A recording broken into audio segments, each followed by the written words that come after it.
اسی طریقے سے آگے چلیے، او اللہ کے نیک بندو، کیا فرماتے ہیں میرے اور آپ کے آقا محمد عربی صلی اللہ علیہ وسلم؟ پانچویں نشانی یہ ہوگی کہ میری امت کے اندر خون ریزی عام ہو جائے گی، ذرا ذرا سی باتوں پر قتل و غارت گیری پر اتر آئیں گے۔ آج یہی امت محمدیہ کے اندر ہو رہا ہے، بڑی تیزی کے ساتھ قتل و غارت گیری بڑھتی جا رہی ہے۔ یہاں قتل ہونے والے کو معلوم ہے، نہ قتل کرنے والے کو معلوم ہے، یہاں تک کہ پیسے سے زیادہ،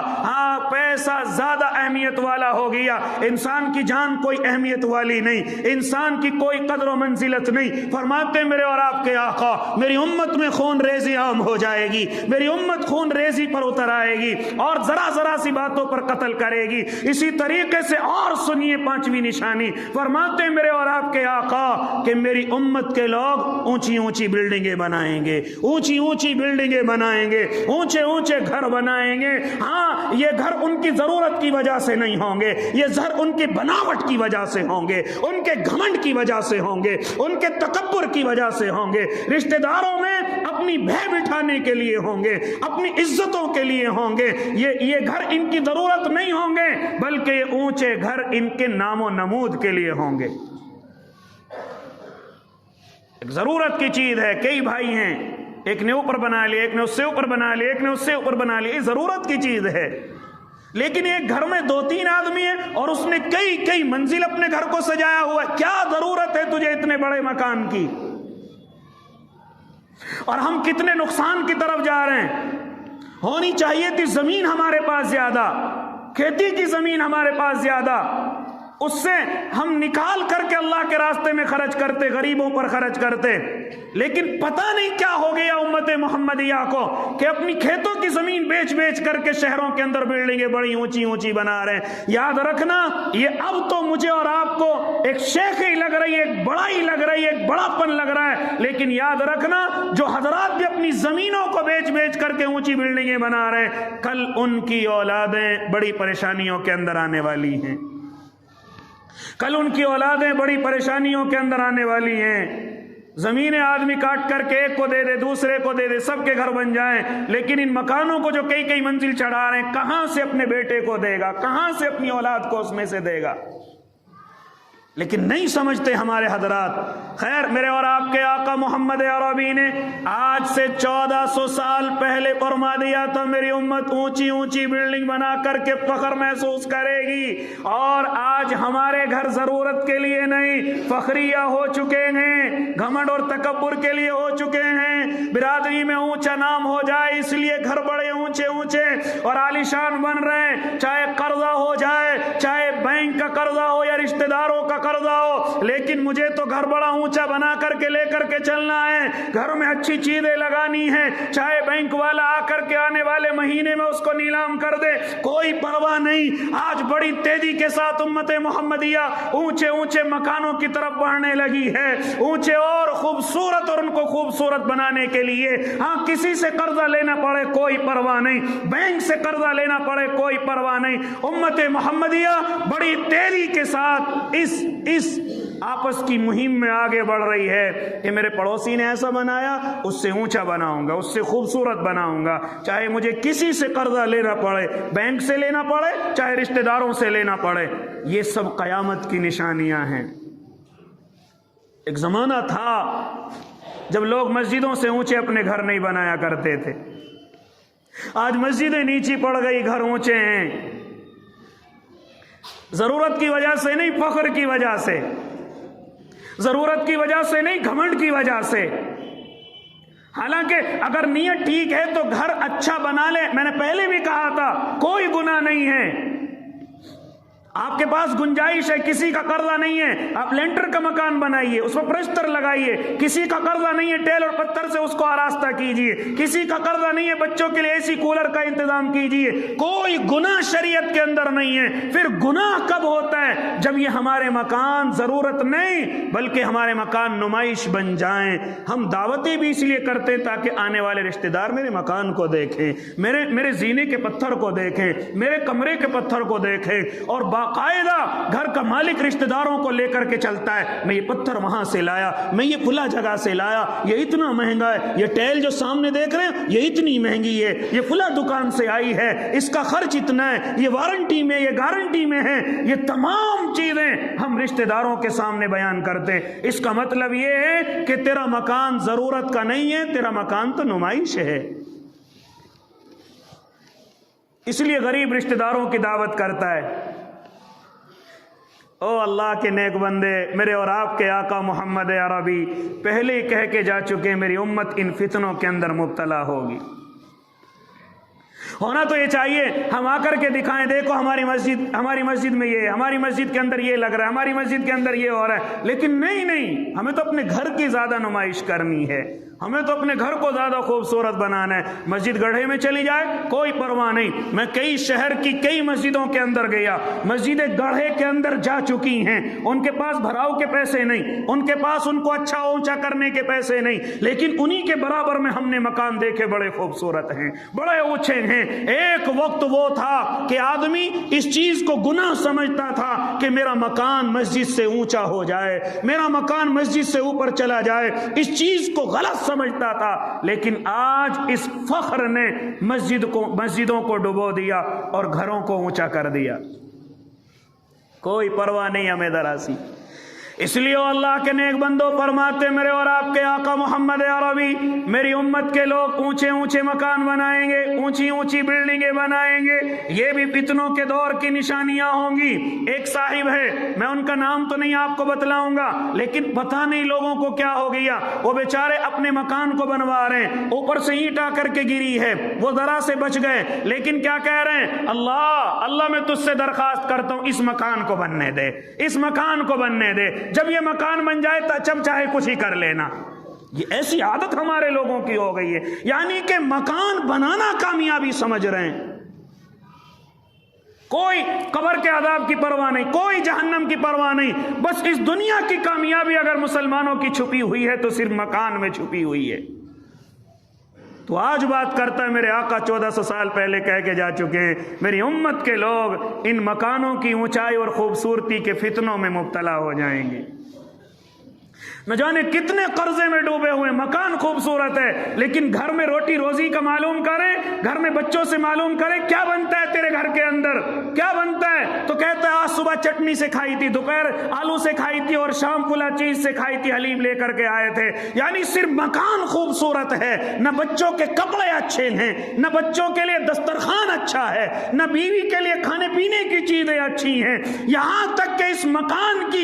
مکان کے آگے بڑھنے نے ماں باپ سے بھی دور کر دیا ہے۔ ارے اگر یہ بوڑھا باپ رہے گا تو اس میں خرچہ ہوگا، کہاں سے مکان بناؤں گا، یہ بوڑھی ماں رہے گی اس پر خرچہ ہوگا، کہاں سے مکان بناؤں گا، یہاں تک کہ اس لت نے، اس ضد نے ہمیں ہمارے ماں باپ سے بھی ہمیں دور کر دیا ہے، ہمیں ہمارے ماں باپ سے بھی دور کر دیا ہے۔ ان پہ خرچہ ہوگا پھر گھر کہاں سے بناؤں گا، ان پر خرچہ ہوگا کہاں سے مکان بناؤں گا۔ اس لیے اللہ کے نیک بندو کیا فرماتے ہیں میرے اور آپ کے آقا محمد عربی صلی اللہ علیہ وسلم، میری امت کے لوگ اونچی اونچی بلڈنگیں بنائیں گے، اور آج یہی ہو رہا ہے بڑی تیزی کے ساتھ۔ میں اور آپ مکانوں کی بحث میں مبتلا ہو چکے ہیں، یاد رکھنا یہ قیامت کی نشانی ہے۔ اس مکان کو صرف ضرورت کی چیز سمجھیے، اس مکان کو صرف ضرورت کی چیز سمجھیے۔ میں نے ابھی بتلایا کوئی گناہ نہیں، آپ چھتیں پکی کیجئے، فرش پکا کیجئے، کوئی گناہ نہیں، پتھر لگائیے، ٹیل لگائیے، کوئی گناہ نہیں، اے سی لگائیے، کولر لگائیے، کوئی گناہ نہیں، لیکن کسی کا قرضہ نہ ہو۔ ہاں اسٹیل کا گیٹ تو تمہارے پاس ہو، لیکن صبح شام وہ بچتا نہ ہو کہ میرے فلاں مزدور کے پیسے ہیں، فلاں ٹھیکیدار کے پیسے ہیں، فلاں کے پیسے لے کر کے آ گیا، تیرا گیٹ بڑا اچھا ہے، اللہ کو بھی اچھا لگتا ہے، لیکن یہ بچتا ہوا اچھا نہیں لگتا، یہ کھٹکھٹاتا ہوا اچھا نہیں لگتا، کہ صبح کو کوئی مزدور آ کر کے کھٹکھٹائے کہ تو نے کئی لاکھ کا گیٹ لگایا لیکن 1000 روپے تیرے اوپر مزدور کے باقی ہیں، کیا فائدہ ایسے گیٹ اور ایسے بلڈنگ کا۔ اس لیے میرے اللہ نے کوئی ناراضگی کا اظہار نہیں کیا کہ تیرا مکان خوبصورت نہ ہو، لیکن یہ تیرا مکان صرف ضرورت ہو، نمائش نہ ہو، کسی کا تیرے سر پر قرضہ نہ ہو، تو انشاءاللہ ان فتنوں سے نکلیں گے نا بھائی۔ اپنے مکان کو ضرورت کی چیز سمجھیں گے، اسی طریقے سے انشاءاللہ نمازوں کی پابندی کریں گے، سود سے بچیں گے، انشاءاللہ العظیم جھوٹ سے بچیں گے، اور خاص طور سے یہ بحث و مباحثہ جو مکانوں میں ہمارے چل پڑا ہے انشاءاللہ اس سے اپنے آپ کو بچا کر کے رکھیں گے، ورنہ یاد رکھنا بربادی ہمارا مقدر ہوگی۔ اللہ ہم سب کی حفاظت فرمائے۔ جنہوں نے سنت نہیں پڑھی وہ سنتیں پڑھ لیں۔ وآخر دعواہم ان الحمد للہ رب العالمین۔